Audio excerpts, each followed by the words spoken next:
الحمد لله نحمده ونستعينه ونستغفره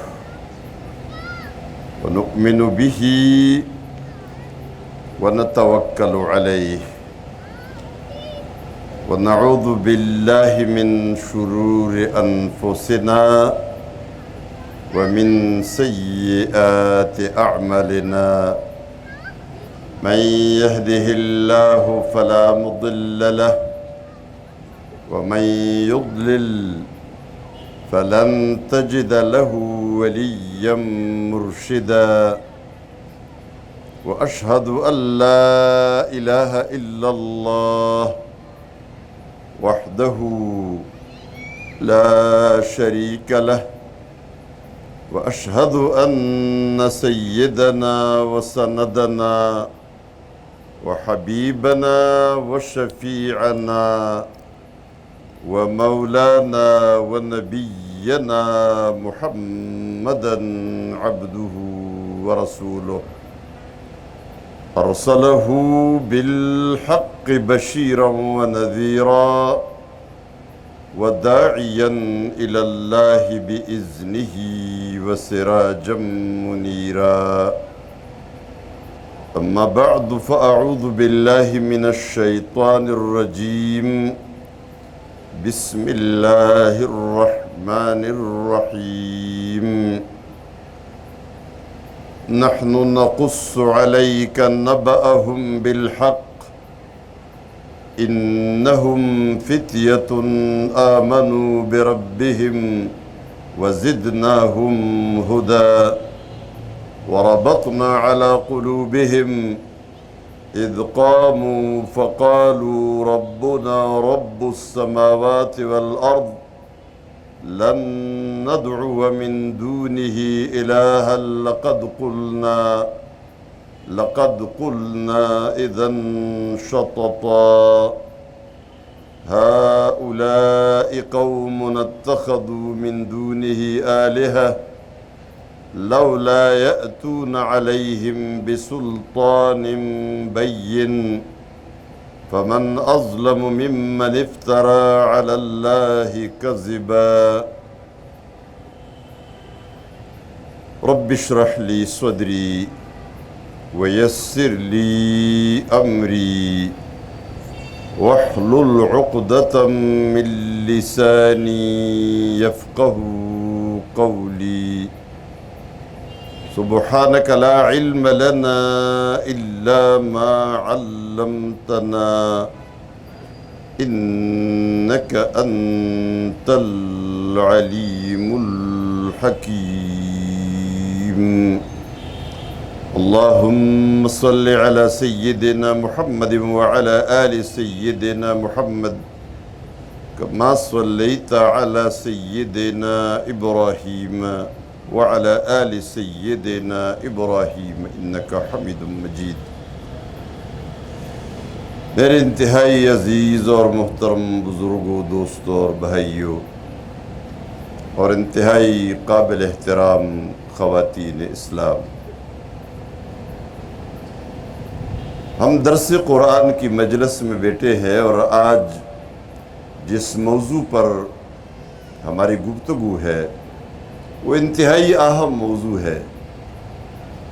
نوجوانی کا موضوع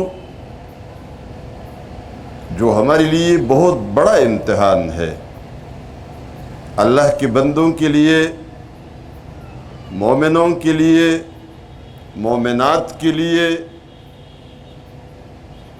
جو زندگی میں سب سے اہم ترین وقفہ ہے اور دورانیہ ہے،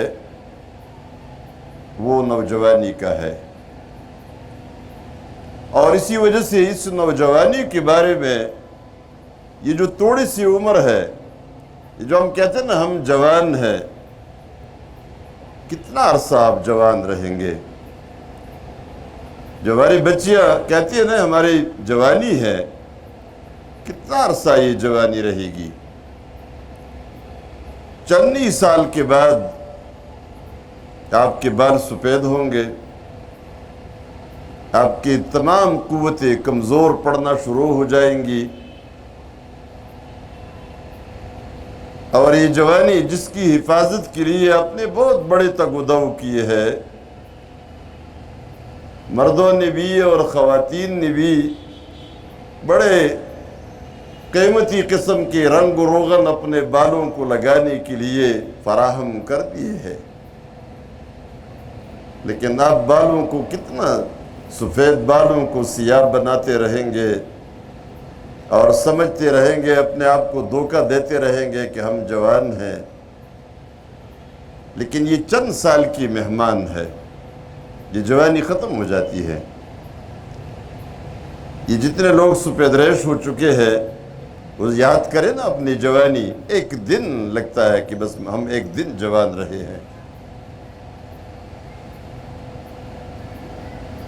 ہماری زندگی بہت ہی محدود ہے، اس محدود زندگی میں جو سب سے زیادہ محدود وقت ہے وہ جوانی کا ہے، اور یہی وہ قیمتی لمحہ ہے جس کے بارے میں اللہ تبارک و تعالیٰ خصوصی سوال فرمائے گا، جو حدیث میں بڑی وضاحت کے ساتھ بات آئی، لا تزول قدم عبد یوم القیامہ، اس وقت تک بنی آدم کے قدم ذرہ بر آگے نہیں بڑھ سکیں گے جب تک یہ 5 سوالات کے جوابات نہ دے۔ میں سب سے پہلا سوال، عمر کہاں کپا دی؟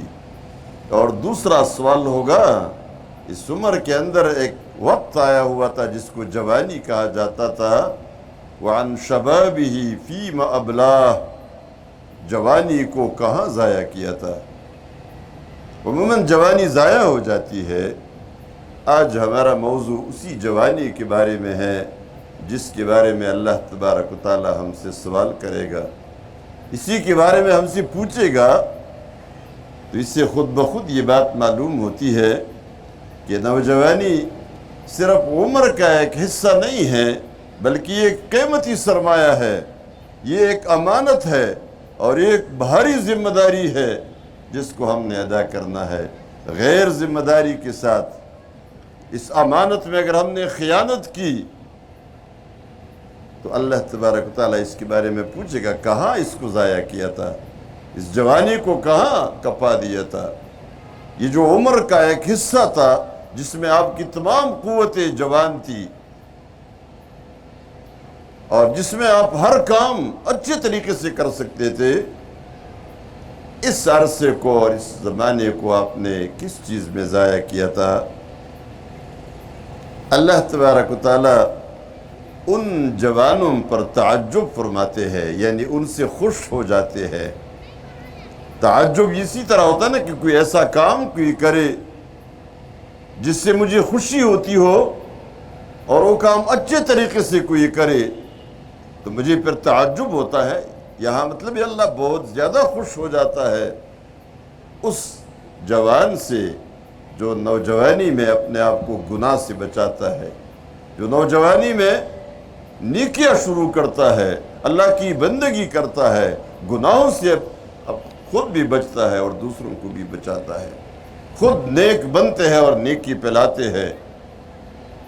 یہ جو جملہ ہمارے نوجوانوں نے بڑا مشہور کیا، نیک بنو اور نیکی پھیلاؤ، یہی نوجوانوں کا اصل کام ہے، خود نیک بننا اور نیکی کا داعی بننا، نیکی پھیلانا، یہ ہمارے نوجوانوں کا اصل کام ہے۔ برائی میں نام پیدا کرنا، برا بننا، برائی پھیلانا، یہ تو شیطان کے کارستانیہ ہے اور شیطان کے کام ہے، مومنوں کے یہ کام نہیں ہے۔ تو مومن جوان اور غیر مومن جوان میں زمین و آسمان کا فرق ہے۔ اللہ تبارک و تعالیٰ نے جو مضمون بیان کیا ہے سورہ الکہف میں، یہ جو ہمارا موضوع ہے، اصحاب کہف جوان تھے، اللہ نے ان کو جوان کہا ہے۔ انہم فتیۃ آمنوا بربہم وزدناہم ہدی، یہ جوان تھے اور اللہ پر ایمان لائے تھے، اور فرمایا ہم نے پھر ان کی ایمان کو بڑھا دیا تھا، ان نے زیادت عطا کی تھی ان کو۔ اس سے خود بخود یہ بات معلوم ہوتی ہے کہ جو لوگ ایمان لاتے ہیں اللہ تبارک و تعالیٰ پھر ایمان لانے کے بعد ایمان میں ترقی خود اپنی طرف سے عطا فرماتا ہے۔ آپ راستے پہ چلے، جب آپ صحیح راستہ اختیار کرتے ہیں پھر اللہ تبارک و تعالیٰ ثابت قدمی بھی عطا فرماتا ہے۔ اس راستے پہ جانے کے لیے جو علم ضروری ہوتا ہے، جو نور اور روشنی ضروری ہوتی ہے، وہ روشنی بھی عطا فرماتا ہے۔ اور پھر اس راستے میں آپ غلطیاں کرتے ہیں، آپ سے گناہ ہو جاتے ہیں، خطائیں ہو جاتی ہے، ان خطاؤں کو بھی وہ معاف فرما دیتا ہے، اس لیے کہ آپ کا راستہ ٹھیک ہے، راستہ صحیح ہے۔ اور خدا نخواستہ اگر وہ آپ کا راستہ غلط ہے، آپ نے ٹھیک راستہ اختیار نہیں کیا، تو اس غلط راستے میں آپ نیکیاں بھی کرتے رہیں گے تو وہ بھی قبول نہیں ہوں گی، اس لیے کہ راستہ ہی غلط ہے۔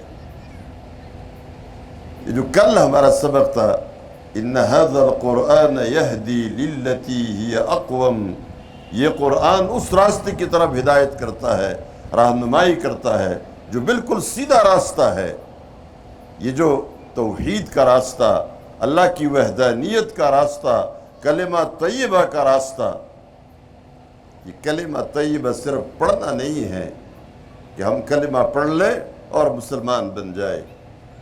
بہت سارے لوگوں نے یہ کلمہ پڑھا تھا، ہم نے بھی پڑھا ہے، اور مدینہ منورہ میں رسول اللہ صلی اللہ علیہ وسلم کے ساتھ رہنے والے عبداللہ ابن ابی اور ان کے ساتھیوں نے بھی یہ کلمہ پڑھا تھا۔ پڑھنا اس کو نہیں کہتے صرف زبان سے پڑھ لے، اسی کلمے کا راستہ اختیار کرنا ہے۔ حدیث میں ایک مشہور حدیث احادیث میں آئی ہے، اس کو حدیث البطاقہ کہا گیا ہے۔ بطاقہ عربی میں کارڈ کو کہتے ہیں۔ جو لوگ عرب ممالک میں رہتے ہیں وہ بطاقے کو اچھی طرح جانتے ہیں کہ بطاقہ کیا ہوتا ہے۔ یہ بطاقہ صحیہ ہے اور یہ بطاقہ ہویہ ہے، وہاں ان کے شناختی کارڈ اور ان کے صحت کارڈ اور کارڈ کو کہتے ہیں بطاقہ۔ تو حدیث میں بطاقہ کا ذکر آیا اور وہ حدیث پوری حدیث البطاقہ کے نام سے مشہور ہوئی۔ فرماتے ہیں کہ قیامت کے دن ایک منظر ایسا آ جائے گا کہ ایک شخص کو حساب کتاب کے لیے لایا جائے گا اور اس کے سامنے اس کے گناہوں کے رجسٹروں کو پھیلایا جائے گا، تو اس کی تعداد، ان رجسٹروں کی تعداد 99 ہوگی، ایک کم 100۔ یہ اس کے گناہوں کے رجسٹر ہوں گے جو گناہوں سے بڑے ہیں، اور ہر رجسٹر کا طول و عرض، لمبائی اور چوڑائی حد نگاہ تک ہوگی۔ یہ اس رجسٹر کی لمبائی کو دیکھے گا تو جہاں تک اس کی نظر پہنچتی ہے وہ رجسٹر وہاں تک لمبا ہوگا۔ پھر چوڑائی پہ نظر ڈالے گا تو اس رجسٹر کی چوڑائی حد نگاہ تک ہوگی، اور یہ 99 رجسٹر ہوں گے۔ پھر اللہ تبارک و تعالیٰ اس شخص سے پوچھے گا کہ بتاؤ، ان رجسٹروں میں جو کچھ لکھا ہوا ہے اس کے لیے تمہارے پاس کوئی عذر ہے، کوئی ایکسکیوز، کوئی جسٹیفیکیشن، کوئی جواز، کوئی عذر آپ پیش کر سکتے ہیں؟ یہ شخص کہے گا نہیں، میرے پاس کوئی عذر نہیں، وہاں تو سچ بولنا ہے۔ پھر اللہ تبارک و تعالیٰ اس سے پوچھے گا، یہ بتاؤ، اظلمک ملائکتی، کیا میرے فرشتوں نے تمہارے ساتھ ظلم تو نہیں کیا؟ کہیں ایسا تو نہیں ہوا کہ فرشتوں نے کوئی زیادتی کی آپ کے ساتھ؟ یہ شخص کہے گا نہیں میرے رب، اس میں کوئی زیادتی نہیں ہوئی، جو میں نے کیا وہی لکھا ہوا ہے، اور خاموش ہو جائے گا۔ اللہ تبارک و تعالیٰ فرمائے گا، آج تمہارے ساتھ کوئی ظلم نہیں ہوگا، ہمارے پاس تمہاری ایک نیکی ہے، ہم اس نیکی کو حاضر کرتے ہیں۔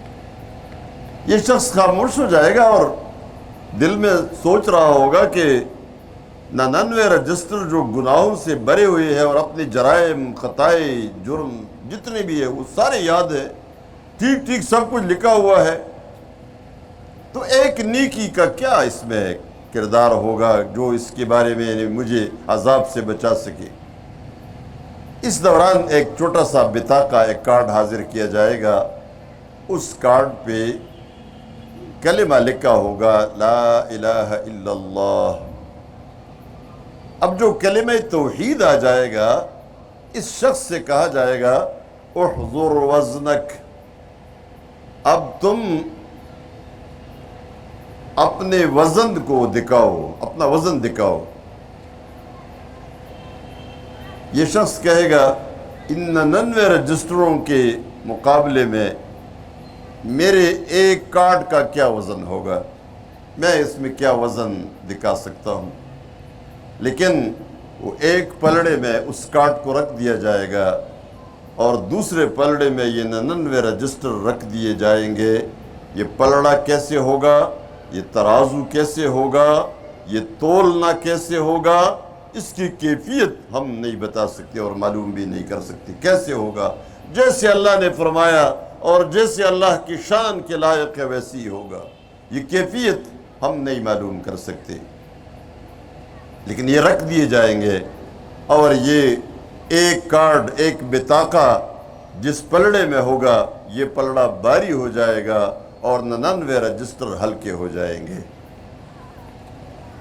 نبی کریم صلی اللہ علیہ وسلم نے فرمایا واقعی اللہ کے نام کے ساتھ کوئی چیز برابر نہیں ہو سکتی، لیکن سوال تو ضرور آتا ہے کہ یہ کلمہ تو عبداللہ ابن ابی نے بھی پڑھا تھا، ہم نے بھی پڑھا ہے، بہت سارے لوگ کلمہ پڑھ کے اپنے آپ کو مسلمان کہلواتے ہیں، لیکن یہ کون سا کلمہ تھا؟ یہ وہ کلمہ تھا، توحید کا کلمہ پڑھا بھی تھا اور اسی راستے کو اختیار کیا تھا۔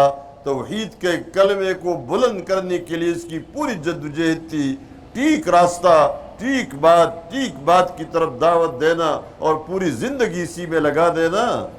پھر کیا تھا، اس راستے میں غلطیاں ہوئی، 99 رجسٹر غلطیوں سے بھر گئے، لیکن جب راستہ صحیح تھا، کلمے کا راستہ اختیار کیا تھا، تو یہ سب قابل معافی ہے۔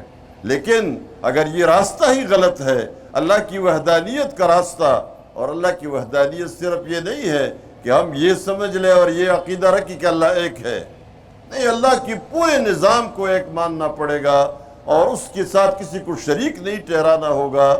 اور اس شریک نہ ٹھہرانے کا مطلب یہ ہے کہ اللہ کے سوا کسی کا حکم آپ نہیں مانتے، اللہ کے سوا کسی کا قانون اپنے اوپر نافذ نہیں کراتے، اور اللہ کے حکم کے خلاف کسی اور کا حکم، کسی بادشاہ کا حکم، کسی وڈیرے کا، کسی ملک کا، کسی خان کا، کسی نواب کا، کسی جاگیردار کا، کسی کا بھی آپ حکم نہیں مانتے سوائے اللہ کے حکم کے، تب پھر آپ نے کلمہ طیبہ کے تقاضے، کلمہ توحید کے تقاضے پورے کر دیے ہیں۔ یہ وہ راستہ ہے جس کی طرف قرآن رہنمائی کرتا ہے، جس کی تربیت قرآن کرتا ہے۔ اصحاب کہف کے بارے میں قرآن کریم نے فرمایا یہ چند لوگ تھے، فرمایا انہم فتیۃ آمنوا بربہم وزدناہم ہدی۔ اللہ نے فرمایا سچ سچ ان کی کہانی میں آپ کو بتاتا ہوں، ہم بیان کرتے ہیں آپ کو۔ یہ چند نوجوان تھے جو اللہ پر ایمان لائے تھے، اپنے رب پر ایمان لائے تھے، اور پھر ہم نے ان کی ہدایت کو بڑھا دیا تھا، اور ہدایت بڑھانے کے بعد ہم نے کیا کیا تھا، وَرَبَطْنَا عَلَىٰ قُلُوبِهِمْ۔ یہ جوان تھے، ایمان لائے، ہم نے ان کی ایمان کو بڑھا دیا، پھر ایمان پر ثابت قدمی عطا کر دی۔ گویا یہ اللہ کا کام ہے، پہلے تم اپنا راستہ صحیح اختیار کرو، اور جب راستہ صحیح ہو جائے گا اس کے بعد اللہ نے مدد کرنی ہے۔ اصحاب کہف کی بھی اللہ نے مدد فرمائی، ایک غار کی طرف ان کی رہنمائی فرمائی، غار میں رہے، سینکڑوں سال تک سوئے رہے، پھر ان کو جگایا، ان کا توبہ یعنی ان کا ایمان اس طرح قبول فرمایا کہ رہتی دنیا تک ان کی استقامت کو، ان کی صبر کو اور ان کی توحید کی عقیدے کو سب کے لیے مثال بنا دیا۔ ہمارے لیے بھی مثال ہے، قرآن کریم میں اللہ نے بتایا کہ یہ جوان تھے جو ایمان لائے تھے، اور ہم نے ان کی ایمان کو بڑھایا، ان کے دلوں کو ثبات عطا کیا، اور اس کے بعد وہ بادشاہ کے سامنے کھڑے ہو گئے اور انہوں نے یہی اعلان کیا کہ ربنا رب السماوات والارض لن ندعو من دونه الہا لقد قلنا اذا شططا۔ بادشاہ کے سامنے کھڑے ہو گئے، اس نے کہا ہمارا رب وہ ہے جو زمین و آسمانوں کا رب ہے، اور ہم اس کے علاوہ کسی اور کو نہیں پکارتے، کسی اور کا قانون، کسی اور کا حکم تسلیم نہیں کرتے۔ اور پھر انہوں نے آپس میں ایک دوسرے سے کہا کہ جب ایک دفعہ تم علیحدہ ہی ہو گئے تو جاؤ غار میں بستے ہیں، وہاں غار میں چلے گئے، اور ان کی مشہور وہ کہانی جو سورۃ الکہف میں بیان ہوئی ہے۔ ہمارے نوجوانوں کا آج کا سبق ہے، لیکن مجھے بہرحال یہ افسوس سے کہنا پڑتا ہے کہ ہمارے جوان ہم سے ضائع ہو گئے ہیں۔ آج کے درس قرآن میں ان جوانوں کی اکثریت موجود نہیں ہے۔ ہم نوجوانوں کو خطاب کرتے ہیں، لیکن جوان بچے اور بچیاں اس تعداد میں موجود نہیں ہیں جس تعداد میں ان کو بات پہنچانی چاہیے۔ لیکن یہ بھی اچھا ہے کہ ماں باپ بیٹے ہیں، اور ان سے بھی جوانوں کے بارے میں نے تھوڑی سی بات کرنی ہے۔ یہ جو بچوں سے آج کل شکایتیں آپ لوگ کرتے ہیں، ہم سب کرتے ہیں، بچے نافرمان بن گئے ہیں، بچے باغی بن گئے ہیں، بچے بات نہیں مانتے۔ آپ یہ بتائیے ذرا، اپنی رپورٹ پیش کرے، اپنے سامنے خود منصف بن کر، خود جج بن کر آپ فیصلہ کرے کہ ہم نے ان بچوں کی تربیت کے لیے کیا انتظام کیا، کہ یہ اپنے ماں باپ کو پہچانے، یہ اپنے آپ کو پہچانے، یہ اپنی ذمہ داریوں کو پہچانے۔ اگر ہم نے اپنا حق ادا نہیں کیا ہے تو اس جرم کے مجرم بچے نہیں ہیں، وہ ماں باپ ہے۔ قرآن کریم میں اللہ تبارک و تعالیٰ نے ایک سادہ سی بات بتائی ہے، بالکل سادہ بات ہے۔ سورہ تحریم کی آیت ہے، یا ایہا الذین آمنوا قوا انفسکم واہلیکم نارا، اے مومنو اپنے آپ کو اور اپنے اہل و عیال کو دوزخ کی آگ سے بچاؤ۔ بات بڑی سادہ ہے، میں کوئی ایسی مشکل نظر نہیں آتی کہ یہ کوئی ایسی پیچیدہ بات ہے، بڑی سادہ سی بات ہے کہ اپنے آپ کو اور اپنے بیوی بچوں کو دوزخ کی آگ سے بچاؤ۔ لیکن بات بہت گہری ہے، اور یہ ہماری فطرت کی بات ہے، ہمارے نیچر کی بات ہے۔ اب میں آپ کو صرف ایک بات، ایک اشارہ کرتا ہوں، اور یہ اشارہ بھی کافی ہے کہ بچوں کی تکلیف آپ کتنی برداشت کر سکتے ہیں۔ مائیں بیٹی ہوئی ہے، باپ بھی بیٹے ہیں، سب سے زیادہ دل جن کا دکھتا ہے، جن کا دل پریشان ہوتا ہے، وہ مائیں ہوتی ہے۔ ماں کے دل کے اندر جو کچھ بچوں کے لیے ہے وہ باپ کے دل میں بھی نہیں ہو سکتا۔ ماں کی رحمت اور شفقت، ایسا لگتا ہے یہ ماں کا دل یہ بچوں سے بنا ہے، اور جب بھی بچے کو کوئی تکلیف پہنچتی ہے تو ماں اپنے دل کے اندر اس تکلیف کو محسوس کرتی ہے۔ یہ تجربہ ہوا ہے، بیٹا سعودی عرب میں ہے، وہاں ان کو کوئی مشکل پیش آئی ہے، اسپتال میں پڑا ہوا ہے، کوئی ماں کو پتہ نہیں ہے، کسی نے بتایا نہیں ہے، لیکن آپ اس ماں کو ذرا دیکھیں کہ وہ ماں کیا سوچتی ہے۔ وہ خوابوں میں اس بچے کو دیکھتی ہے اور پریشان بھی ہو جاتی ہے، اور بار بار بتاتی بھی میرے بچے کو کچھ ہو گیا ہے۔ یعنی یہ ہم سب کا تجربہ ہے، بار بار بتائے تمہیں کس نے بتایا؟ نہیں جیسی بھی ہے، لیکن میرے دل میں کوئی ان کی تکلیف آ رہی ہے کہ میرے بیٹے کو تکلیف ہے۔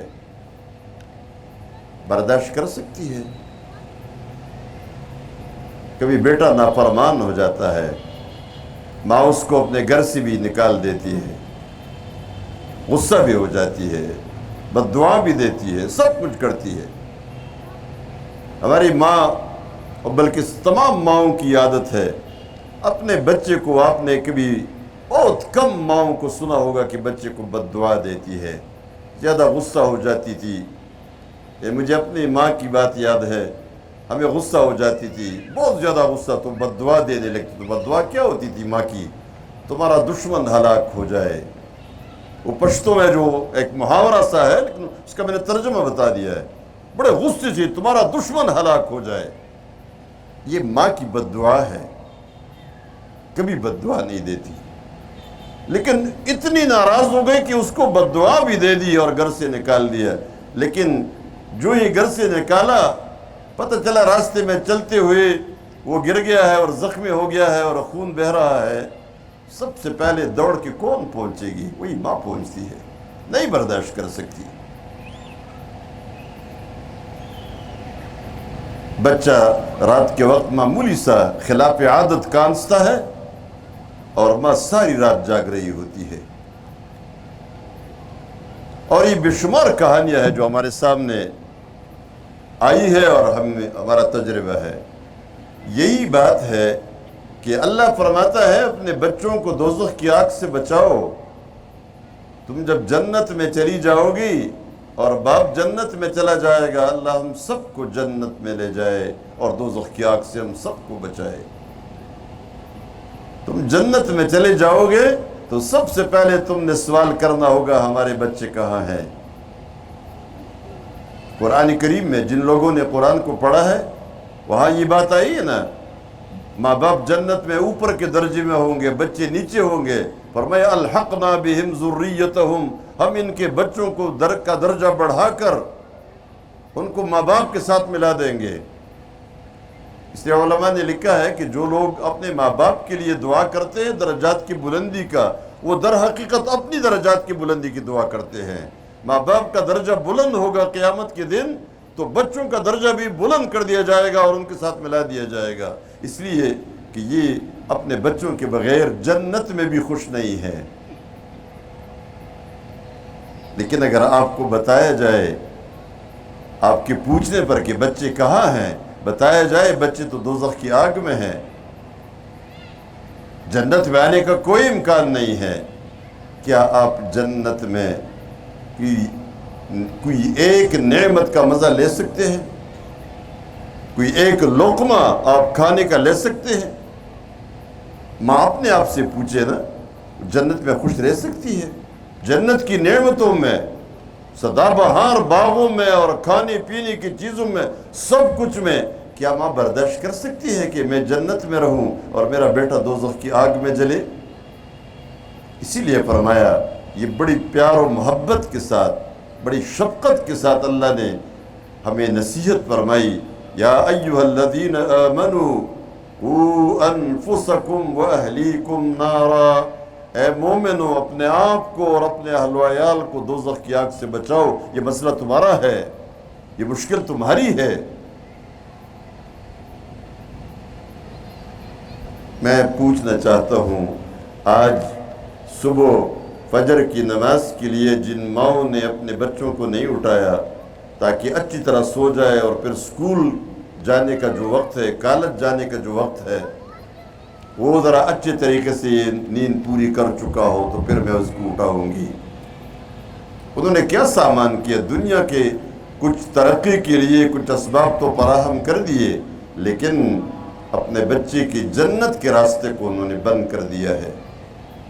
ابھی یہ وقت عشاء کا وقت، بچے جاگ رہے ہوتے ہیں، کتنی مائیں ہیں جنہوں نے اہتمام کے ساتھ اپنے بچوں کو اور بچیوں کو یہاں شریک کیا ہے، کتنے باپ ہیں جنہوں نے اہتمام کے ساتھ اپنے بچوں کو یہاں لا کے حاضر کر دیا ہے۔ قرآن کی مجلس میں ہدایت ہوتی ہے، بے شمار چیزیں ایسی ہوتی ہے، ہمارے 5 موضوعات میں ممکن ہے کوئی موضوع ہے ہی نہیں، لیکن کوئی شخص، کوئی بچہ، کوئی بچی، کوئی مرد، کوئی خاتون آ کر بیٹھی ہوئی تھی اور اس کے دل میں اسی بات کی طرف رہنمائی ہو گئی، کیونکہ قرآن تو ہدایت کی کتاب ہے۔ کس بات سے ہدایت ملتی ہے، کون سی بات دل میں اترتی ہے، کس کی بات دل میں اترتی ہے، کبھی کبھار ایک بات بھی ہم نے کہی نہیں ہوتی، لیکن یہ قرآن کا اعجاز ہے کہ آپ ایک حکم کو ماننا شروع کر دیتے ہیں، 10 احکام پر یہ خود عمل کراتا ہے۔ کتنے ماں باپ تھے جنہوں نے آج اہتمام کے ساتھ کہ میرے بچے بچیاں سب قرآن کے درس میں جائیں گی، کتنے ماؤں نے یہ اہتمام کیا، اور کتنے شوہروں نے اپنی بیویوں کو شریک کرنے کا اہتمام کیا، اور کتنے بیویوں نے اپنے شوہروں کو شریک کرنے کا اہتمام کیا۔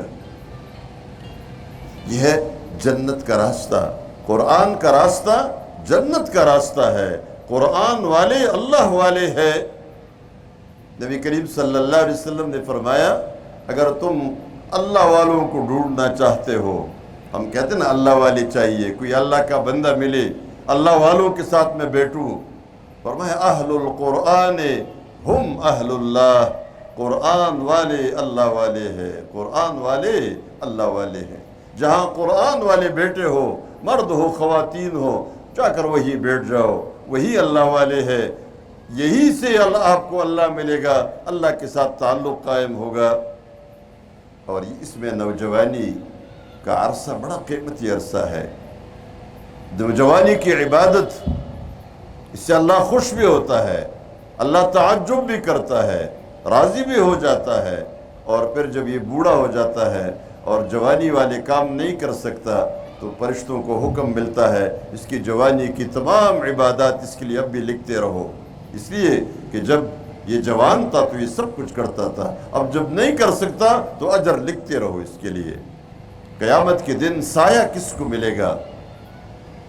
نبی کریم صلی اللہ علیہ وسلم نے 7 قسم کے لوگوں کا ذکر فرمایا، سبعۃ یظلھم اللہ فی ظلہ یوم لا ظل الا ظلہ، 7 قسم کے لوگ ہیں جو قیامت کے دن اللہ کے خصوصی سائے کے نیچے ہوں گے، جس دن کوئی اور سایہ نہیں ہوگا۔ ان 7 قسم کے لوگوں میں ایک وہ جوان ہوگا، وَشَابٌ نَشَأَ فِي عِبَادَةِ اللَّهِ، وہ جوان جس کی جوانی اللہ کی بندگی میں گزری تھی۔ تو بندگی کا زمانہ، نوجوانی کا زمانہ اصل میں بندگی کا زمانہ ہے، اسی میں بندگی کرنی ہے۔ ہمارے نوجوانوں کو آج لہو لعب پہ ہم نے لگا دیا ہے۔ یہ جو ہم نے تقسیم کی ہے، کہتے ہیں نا یہ جنریشن جو ہم نے بنائے ہیں، ایک وہ سائلنٹ جنریشن سے لے کر جو یا تو مردہ ہو چکے ہیں، مر گئے ہیں، یا بھی مرنے والے ہیں، وہ کہتا ہے یہ سائلنٹ جنریشن ہے، تقسیم کے جنریشن کا، حتیٰ کہ یہ جنریشن وائی ہے، یہ جنریشن ایکس ہے، یہ وائی ہے، یہ زیڈ ہے، جنریشن الفا اس کے بعد آ گیا۔ یہ سارے جنریشنز کی تقسیم یہ کس نے کی؟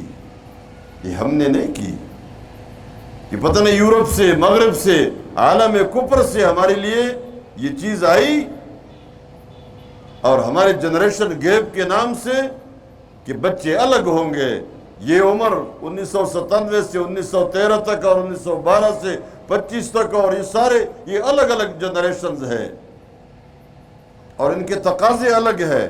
ان جنریشنز کے ساتھ آپ نے چلنا ہے۔ پھر ظاہر بات ہے ماں باپ الگ ہو جاتے ہیں، وہ کہتے ہیں ہمارا اور آپ کا تو جنریشن گیپ آ گیا ہے۔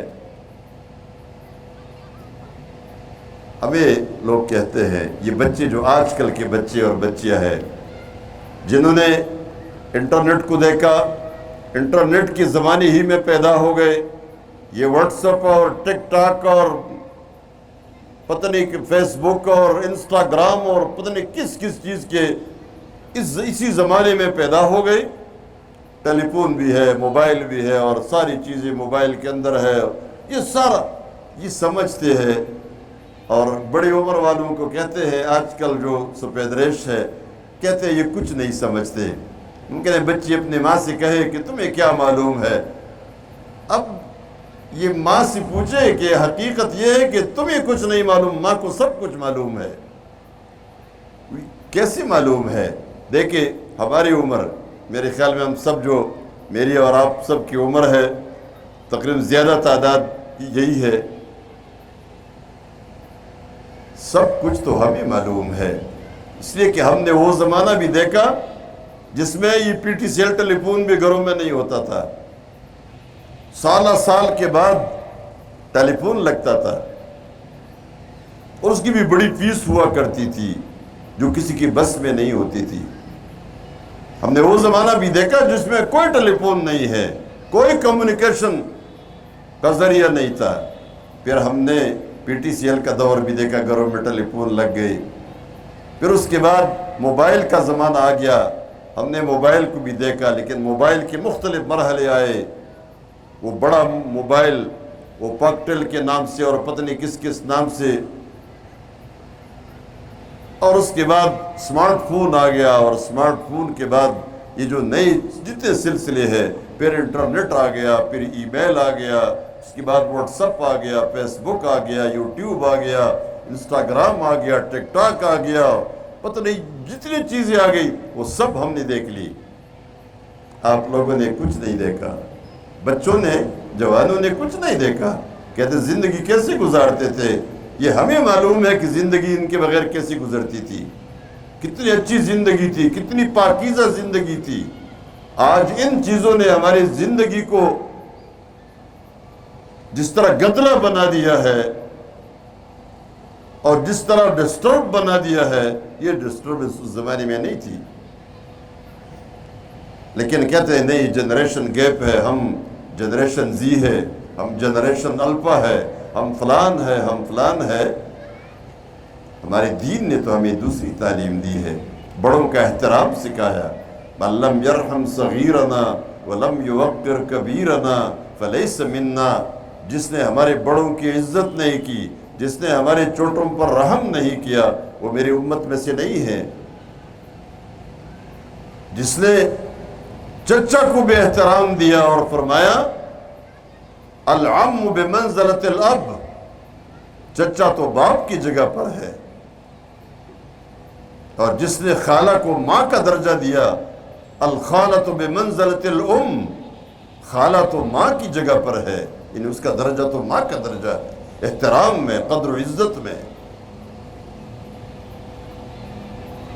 اب یہ تقسیم ہم نے نہیں کی تھی، بڑوں نے تربیت کرنی ہے، بڑوں نے بچوں کو سنبھالنا ہے، بچوں نے احترام کرنا ہے۔ اسلام میں تو اس بات کی کوئی اہمیت نہیں ہے کہ یہ جنریشن وائی ہے اور یہ ایکس ہے اور یہ زیڈ ہے اور یہ فلان ہے، یہ فلان ہے۔ اسلام نے تو کہا ایمان اور تقوی کی اہمیت ہے۔ جہاں ایمان ہوگا، جہاں تقوی ہوگا، وہ جنریشن ایکس ہے یا وائی ہے یا زیڈ ہے یا الفا ہے، جو بھی ہے، یہ نام آپ نے جو بھی دیے ہیں، اللہ کے نزدیک اس کا مقام ہے، اس کی عزت ہے، اس کا مرتبہ ہے۔ جس کے اندر ایمان اور تقوی نہیں ہے، وہ جو بھی جنریشن ہو اللہ کیا اس کا کوئی مقام نہیں ہے۔ ان اکرمکم عند اللہ اتقاکم، اللہ کے نزدیک تمہارے اندر سب سے زیادہ عزت والا وہ ہے جو ایمان رکھتا ہو اور تقوی رکھتا ہو۔ اب دیکھیں، ہم جوانوں کی بات کر رہے ہیں، یوسف علیہ السلام بھی جوان تھے۔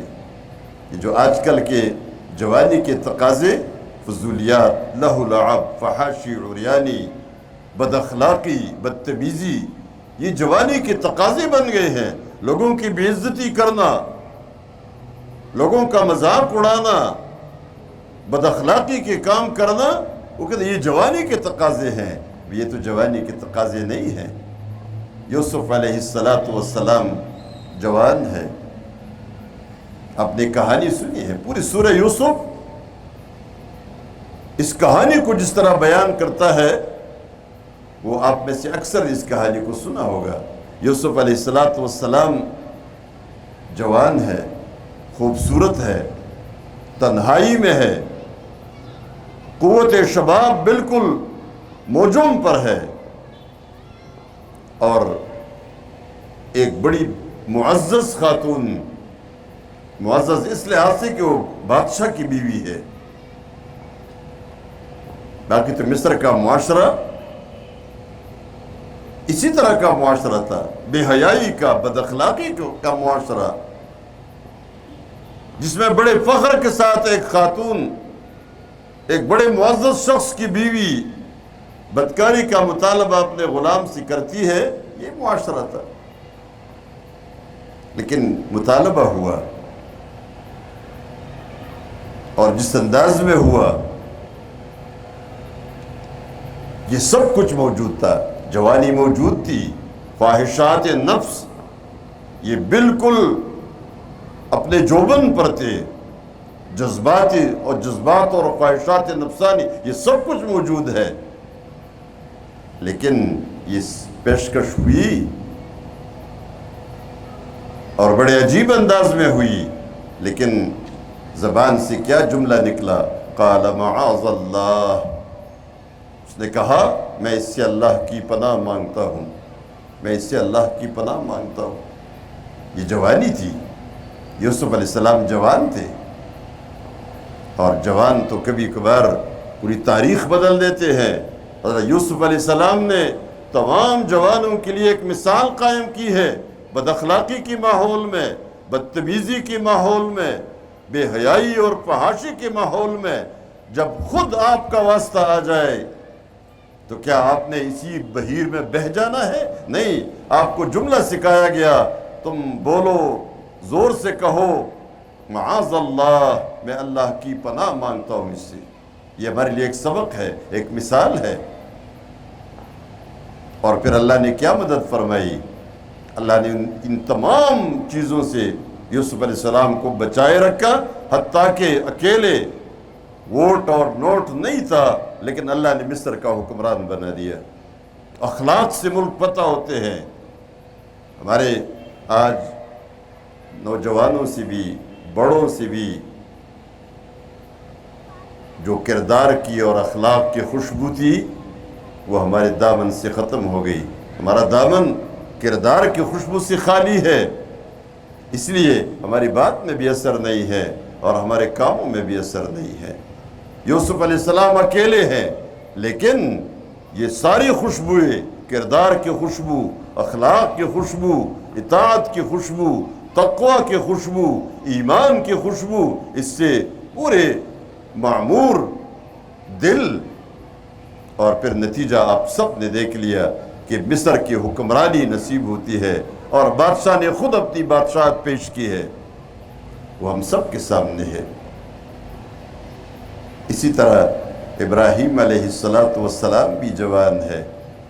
قرآن میں یہ جوانی کا لفظ سمعنا فتى يذكرهم يقال له ابراہیم، ہم نے ایک جوان کو سنا ہے جو ہمارے بتوں کے خلاف اور ہمارے خداؤں کے خلاف برا بلا کہتے رہتے ہیں۔ حاضر کیا تھا ایک جوان پوری دنیا میں۔ ہم تو سمجھتے ہیں ہم اگر جوان بھی ہے، ہم اگر 10 بھی ہے، 20 بھی ہے، 100 اور 1000 بھی ہے، ہم کہتے ہیں ہم بہت توڑے ہیں، جب ہماری تعداد زیادہ ہو جائے گی پھر ہم کچھ کارنامہ دکھائیں گے۔ لیکن آپ نے دیکھا ابراہیم علیہ السلام 1% بھی نہیں ہے اس وقت، 1 فی 1000، 1 فی لاکھ، 1 فی دنیا، واحد فی العالم، کہ جو پورے ورلڈ میں، پوری دنیا میں ایک ہے، اپنے کام کا آغاز کرتے ہیں اور پوری دنیا کی ایک تاریخ بدل ڈال دیتے ہیں۔ تاریخ صرف بدلنا نہیں، تاریخ ساز بن جاتے ہیں، پوری دنیا کو ایک پیغام دیتے ہیں۔ ابراہیم علیہ السلام بتوں کو جس طرح توڑا،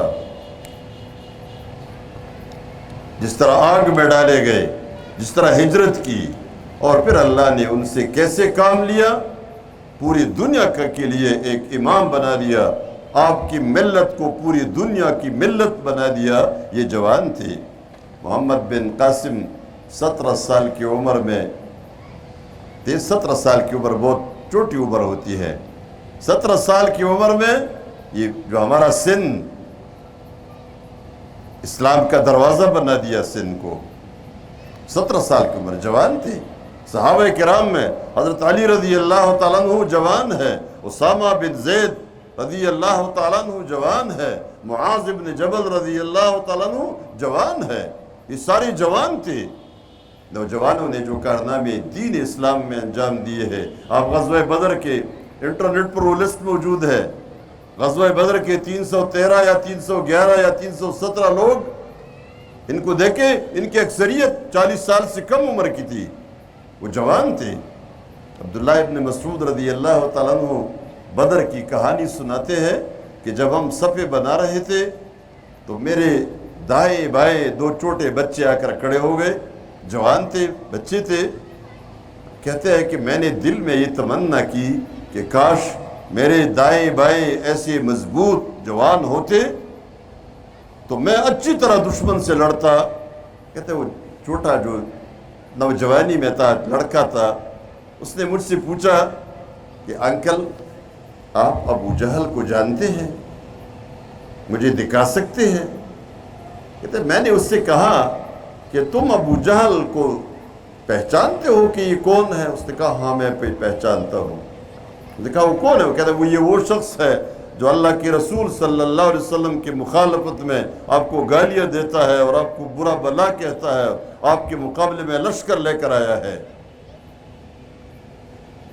کہتے ہیں میں نے اس سے کہا، اس بچے سے، کہ بیٹا اگر تم ابو جہل کو دیکھ لو گے تو تم کیا کرو گے؟ اس لڑکے نے مجھے کہا کہ اگر میں نے اس کو دیکھا تو ایک لمحہ بھی انتظار نہیں کروں گا، اسے قتل کر ڈالوں گا۔ کہتے میں ایک لڑکے سے بات کر رہا تھا اور میں نے اس کو دکھایا کہ وہ جو صفے سیدھے کر رہا ہے اپنے دشمنوں کے صفوں کے بالکل آگے جو کڑا ہے، یہ ابو جہل ہے۔ کہتا میرا یہ کہنا تھا، اور یہ دونوں بچے، یہ دونوں لڑکے ابو جہل پر ٹوٹ پڑے، اور تھوڑی دیر میں ابو جہل زمین پر گرا پڑا تھا اور اس کی جان نکلنے کے قریب تھی۔ اور اسی کارنامے سے کفار کے لشکر کے حوصلے ٹوٹ گئے تھے اور یہ ان کی شکست کا سبب بنا تھا۔ یہ جوان تھے۔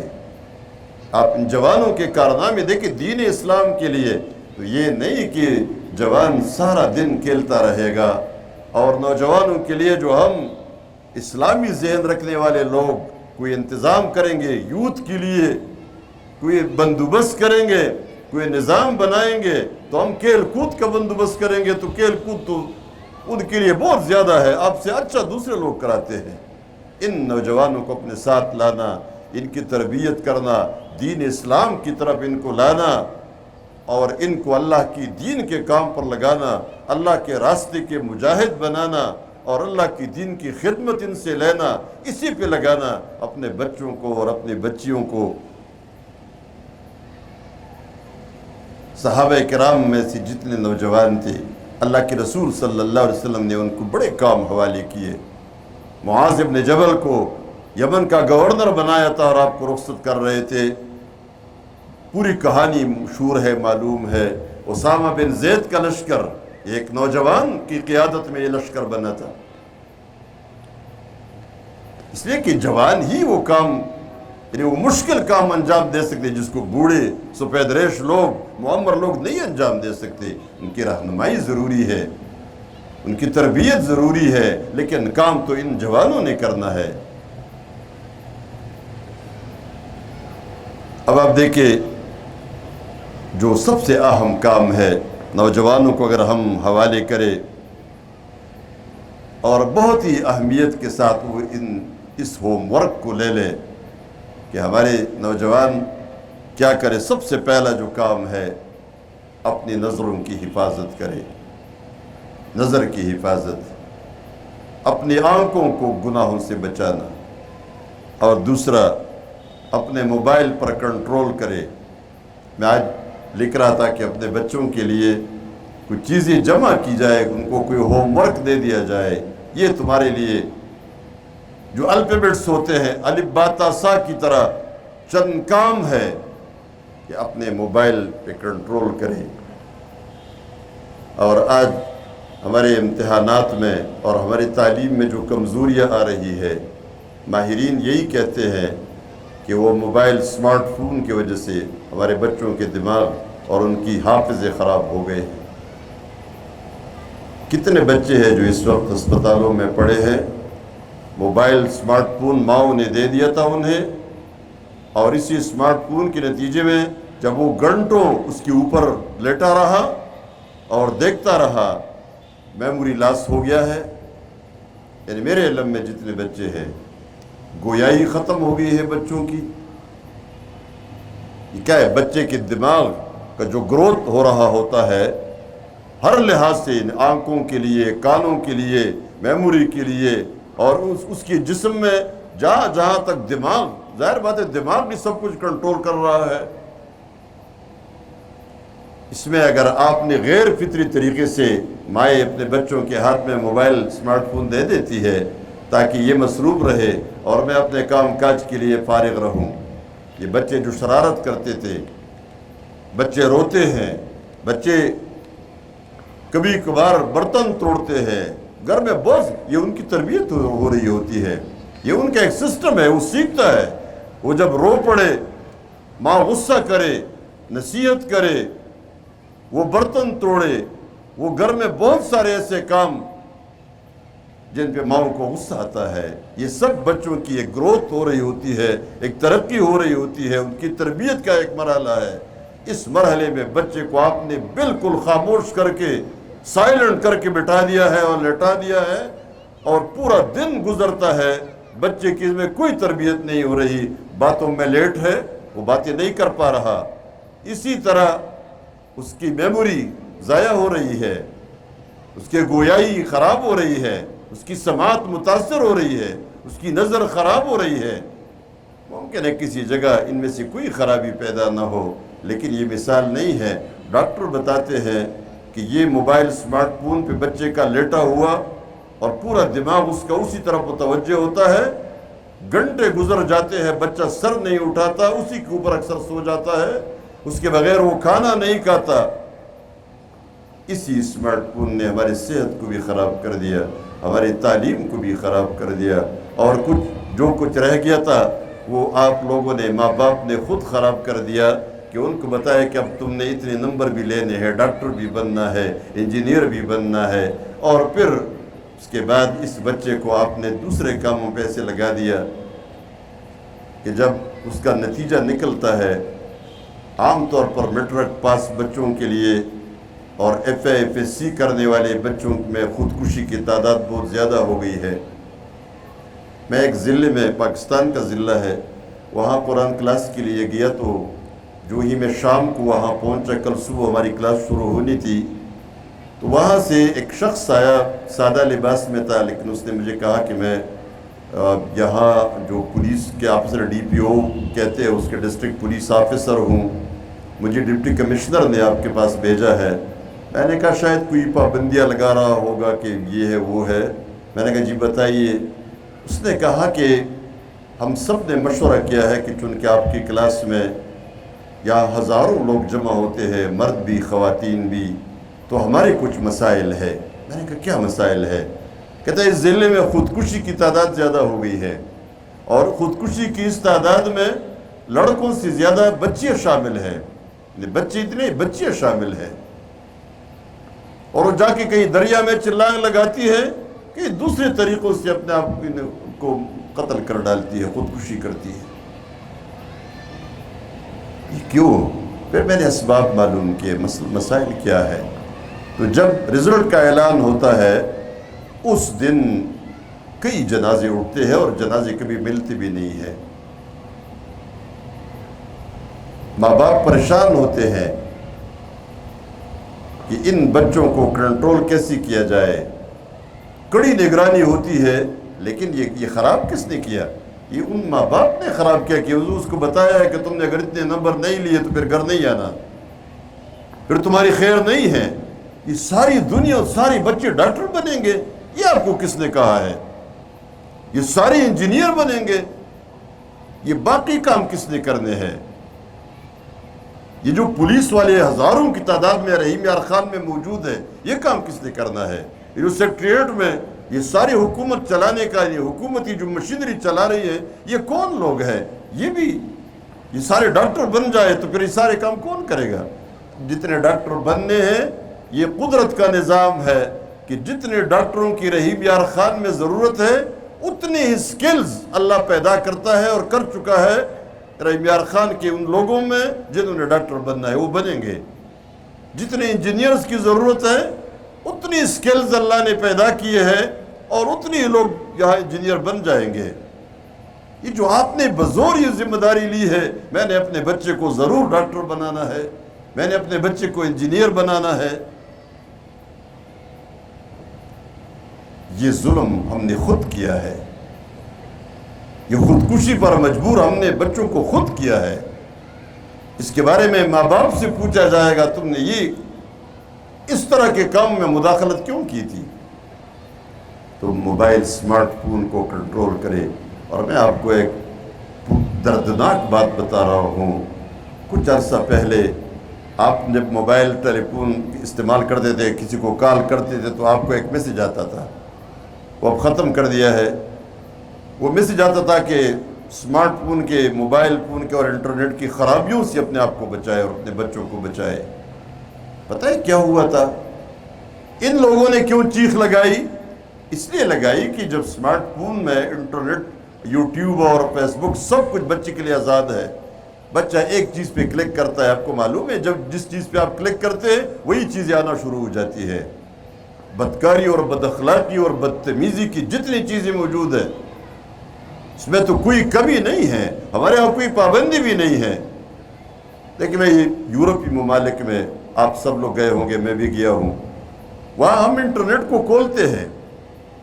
عرب ممالک میں ایک جگہ ہم نے کہا، میں نے ایک ساتھی سے کہا کہ یہاں جو گندی ویب سائٹ ہو سکتی ہے پاکستان میں جو سب سے زیادہ کھلی ہے، آپ ذرا ان کو انٹرنیٹ کو دے دیں کہ کھول کے دے دیں مجھے. اس نے کوئی ایک ویب سائٹ تھی، کوئی نام ڈال دیا. اس نے کہا یہ سب سے گندی ویب سائٹ ہے جو پاکستان میں بالکل کھلی ہے، اجازت ہے اس کی، اور ڈال دیا. اس نے کہا یہ موقف محظور، یہ ممنوع ہے یہاں ہمارے ملک میں. یورپی ممالک میں بہت ساری چیزیں ممنوع ہے، منع ہے، لیکن ہمارے ملک میں کوئی چیز منع نہیں ہے. یہ ساری چیزیں آ رہی ہے تو بچوں نے دیکھا. یہ ہمارے ملک کا تجربہ ہے. میں آپ کو اس لیے بتا رہا ہوں، یہ کچھ چیزیں اسی طرح سٹیج پر بتانے کی بھی نہیں ہوتی ہے، لیکن یہ خطرناک چیز ہمارے گھروں میں آ گئی ہے. اس لیے میں آپ کو بتا رہا ہوں، خصوصاً ماؤں کو بتا رہا ہوں کہ بچوں نے کچھ ایسی پریکٹسز دیکھی جو انہوں نے پھر نہ سمجھتے بہن بھائیوں نے اور محارم نے وہی پریکٹس گھر میں شروع کی، اور اس کا باقاعدہ مشاہدہ ہوا ہے. پھر ان کو چیخنا پڑا کہ انٹرنیٹ کی خرابیوں سے اپنے آپ کو بچائے، اپنے بچوں کی کڑی نگرانی کرے، انٹرنیٹ کی خرابیوں سے اور اس فساد سے اپنے بچوں کو بچائے. یہ جو میں کام حوالے کر رہا ہوں، یہ کہ اپنی نظر کی حفاظت کرے، موبائل فون پر کنٹرول کرے. فجر کی نماز ماں باپ بھی اپنے بچوں کو اٹھائے، اور بچے خود بھی اٹھنے کے لیے اپنے ماں باپ سے کہے ہمیں اٹھائے. یہ بہت ضروری ہے. قُوْ أَنفُسَكُمْ وَأَهْلِيكُمْ نَارًا کی ضرورت ہے. اور اسی طرح ماں باپ کی خدمت کرے. ماں باپ کی خدمت میں آپ کی جنت ہے. بچے ماں باپ کو راضی رکھتے ہیں، ان کی خدمت کرتے ہیں، ان کے غصے کو بھی برداشت کرتے ہیں، ان کو جنت ملتی ہے. حلال کمائی کی فکر کرے. دین پہ ثابت قدمی اختیار کرنا یہ ہم سب کی ذمہ داری ہے.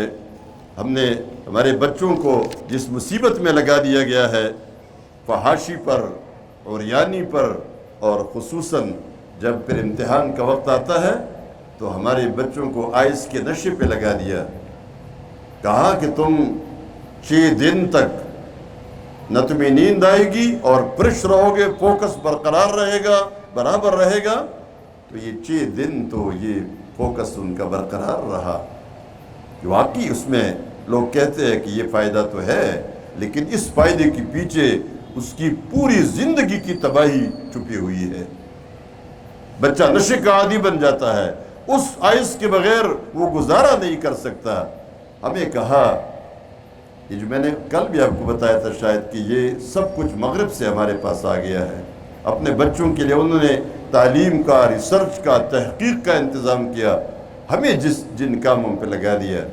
ہمیں کہا کہ نشہ یہاں بند کرو، افیون پر پابندی لگاؤ. ہم نے کہا بالکل اچھی بات ہے، ہم نہیں پسند کرتے نشے والی چیزیں، خواہ وہ افیون ہو، خواہ کوئی بھی چیز ہو، یہ چرس اور پاؤڈر اور پتہ نہیں کیا کیا چیزیں. ہم نے کہا پابندی لگا دو، اسلام نے حرام قرار دیا ہے، نشہ حرام ہے.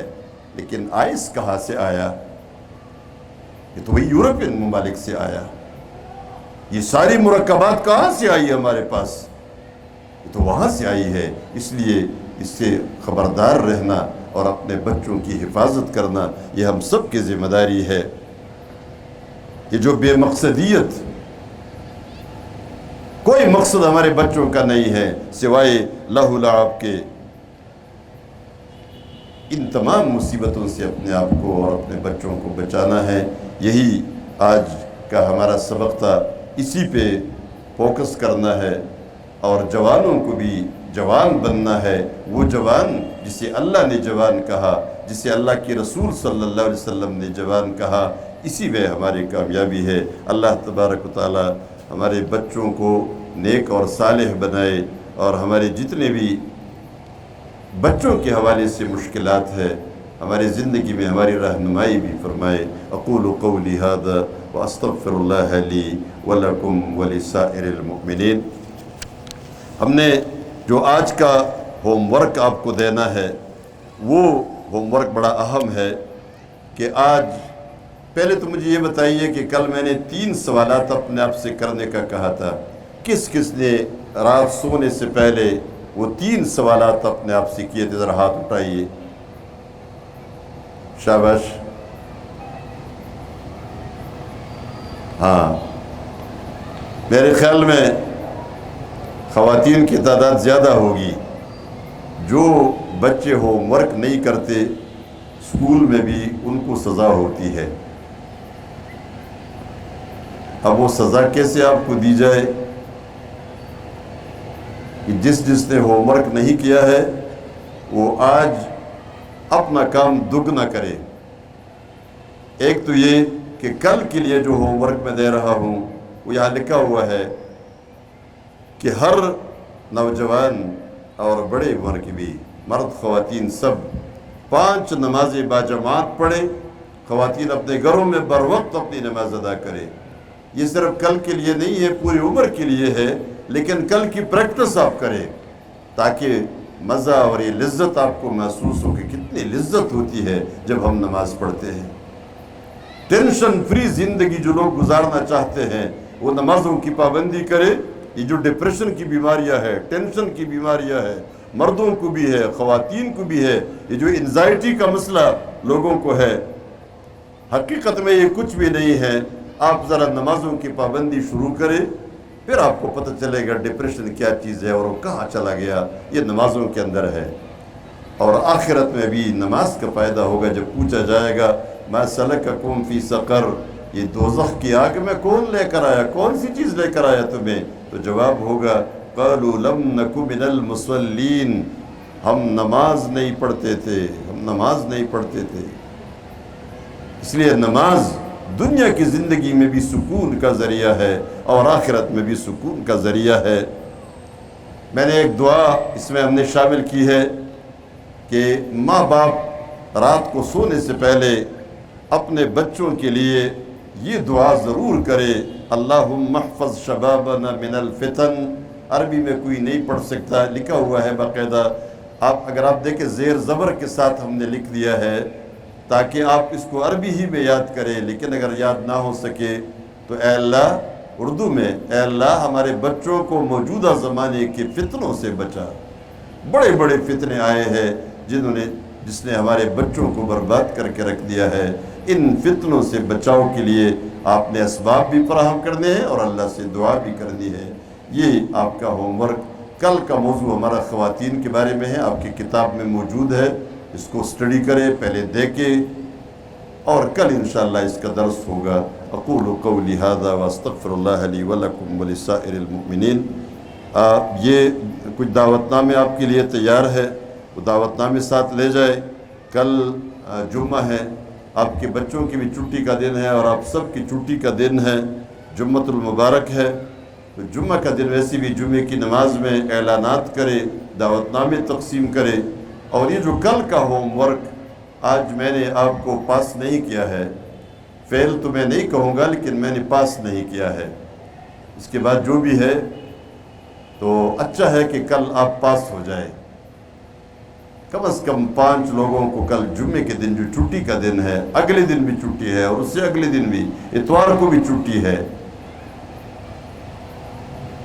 آپ سب اس میں محنت کریں، کوشش کریں اور اس موقع سے فائدہ اٹھائے۔ اللہم صلی علی سیدنا محمد وعلی آل سیدنا محمد كما صليت على سيدنا إبراهيم وعلى آل سيدنا إبراهيم إنك حميد مجيد. ربنا تقبل منا إنك أنت السميع العليم وتب علينا إنك أنت التواب الرحيم. اے اللہ ہمارے اس مجلس کو قبول فرما، ہم سے راضی ہو جا، یہ مجلس اپنی رضا کا ذریعہ بنا. جتنے تیرے بندے اور بندیاں اس مجلس میں شریک ہے، اس شرکت کو بھی قبول فرما، ہماری اس حاضری کو بھی قبول فرما، اور یہ ہماری ہدایت کا ذریعہ بنا. جو کچھ ہم نے پڑھا ہے، جو کچھ ہم نے سمجھا ہے، اس پر عمل کی توفیق عطا فرما. ہمیں یہ توفیق عطا فرما کہ ہم اپنے آپ کو بھی اور اپنے بیوی بچوں کو بھی دوزخ کی آگ سے بچانے کے لیے فکر مند ہو جائے. ہمیں وہ اسباب، وہ علم اور وہ فہم عطا فرما جس سے ہم تیری دین پر صحیح طریقے سے عمل کر سکے. اے اللہ ہمارے بیماروں کو شفا عطا فرما، ہمارے فوت شدگان کی مغفرت فرما، ہمارے بے اولادوں کو نیک اور صالح اولاد عطا فرما، ہمارے مقروضوں کو قرضوں سے نجات عطا فرما، ہمارے مسافر لوگوں کی مدد فرما، ان کو حلال رزق عطا فرما، سفر کی مشکلات اور صعوبتوں سے ان کو نجات عطا فرما. ہمارے دلوں کے اندر اس وقت جتنی حاجتیں ہیں ان تمام حاجتوں کو پورا فرما. وصلی اللہ تعالی علی خیر خلقہ محمد و آلہ و اصحابہ اجمعین برحمتک یا ارحم الراحمین.